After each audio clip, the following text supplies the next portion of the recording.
Hello, my name is Alyssa Henson. I'm part of the training, course design, and sales teams here at Commtech USA.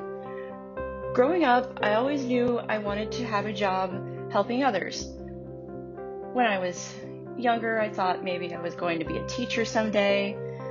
As I got older and had more experience, I thought maybe I wanted to teach assistive technology, but I wasn't sure how I was going to do that. I didn't know if I was going to work at one of the big names in assistive technology or find some smaller company to work with, if there was such a thing. I really didn't know.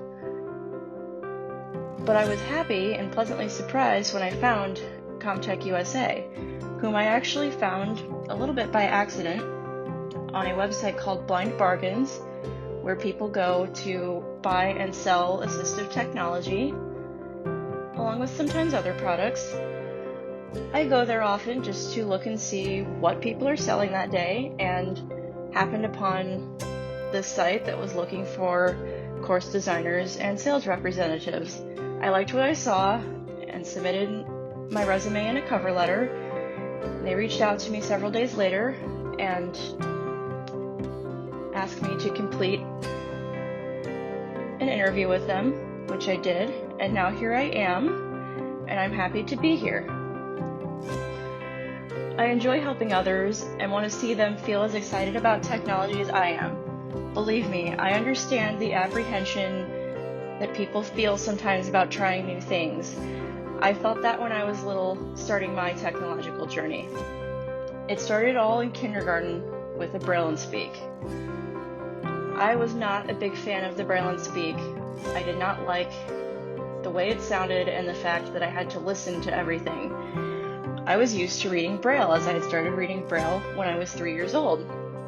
I wanted to be able to read what I was writing because that's what I had been taught.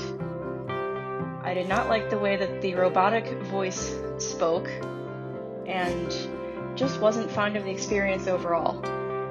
In first grade, I would be introduced to a Braille Light Millennium 20, which had a refreshable Braille display, so I got my Braille back. And the speech was a little better too. But I still wasn't entirely sure it was not the trusty old Perkins Brailler that I'd come to know over the last several years. And at the same time, I was learning how to use JAWS and type on the computer. I really wasn't sure if I was going to like any of this. Spoiler alert. I was going to love it, and it was going to become a major part of my life, both then and later on. I continued through school with these devices, and in the 5th grade, I got a new teacher of the visually impaired who taught me much more about the Braille Light than just writing my assignments out. I didn't know there were features such as a clock, stopwatch, timer, calculator, and even a spell checker.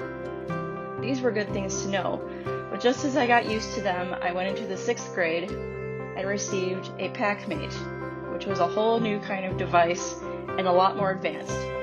At the same time, all the students in my school received laptops, so I was to receive one too.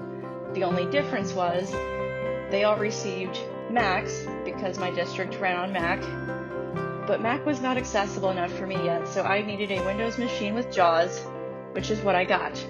Conveniently, the PackMate runs a version of Windows and a version of JAWS, so both devices were very similar, and it made it easier for me to interact with both. I would use these two devices up until about the 10th grade, when I would switch from a PackMate to a Braille Note for simplicity. But between there, in the 9th grade, I learned that even technology can be useful in orientation and mobility lessons, when I learned about the Trekker Breeze, a small GPS device which can tell me all about what's around and where I'm at. Although this does not replace good orientation and mobility skills, it is a nice tool to have in the toolbox.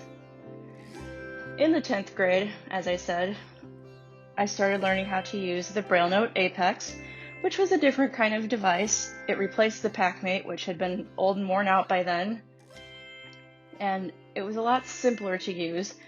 I also learned about some standalone camera devices at that point, such as the Intel reader and the KNFB reader. And I also started getting some exposure to iOS. The next year, I would actually receive my first iOS device, an iPod Touch, for my birthday. And the year after that, I would receive my first iPhone, an iPhone 4S. When I graduated high school, I worked with the Department of Rehabilitation Services and got a laptop with JAWS and a Braille note to take along to college. So here I was with JAWS, my Braille note, and iOS off to college, and this worked. It worked well. I also had a scanner, so I could scan in paperwork if for some reason I was unable to get it to me in an accessible format. So it was good that I learned skills on how to get everything scanned. And that first year of college went well, and in my second year I took the plunge and decided to get a Mac. I had heard by then that accessibility was great, and a lot of people actually in my college used Macs for a variety of reasons, and I got it, and guess what? I have not looked back. Mac has been my daily operating system ever since. Yes, I'm still friends with Windows, and still use Windows as needed, but for the most part, I use my Apple devices, and they satisfy most of my technological needs.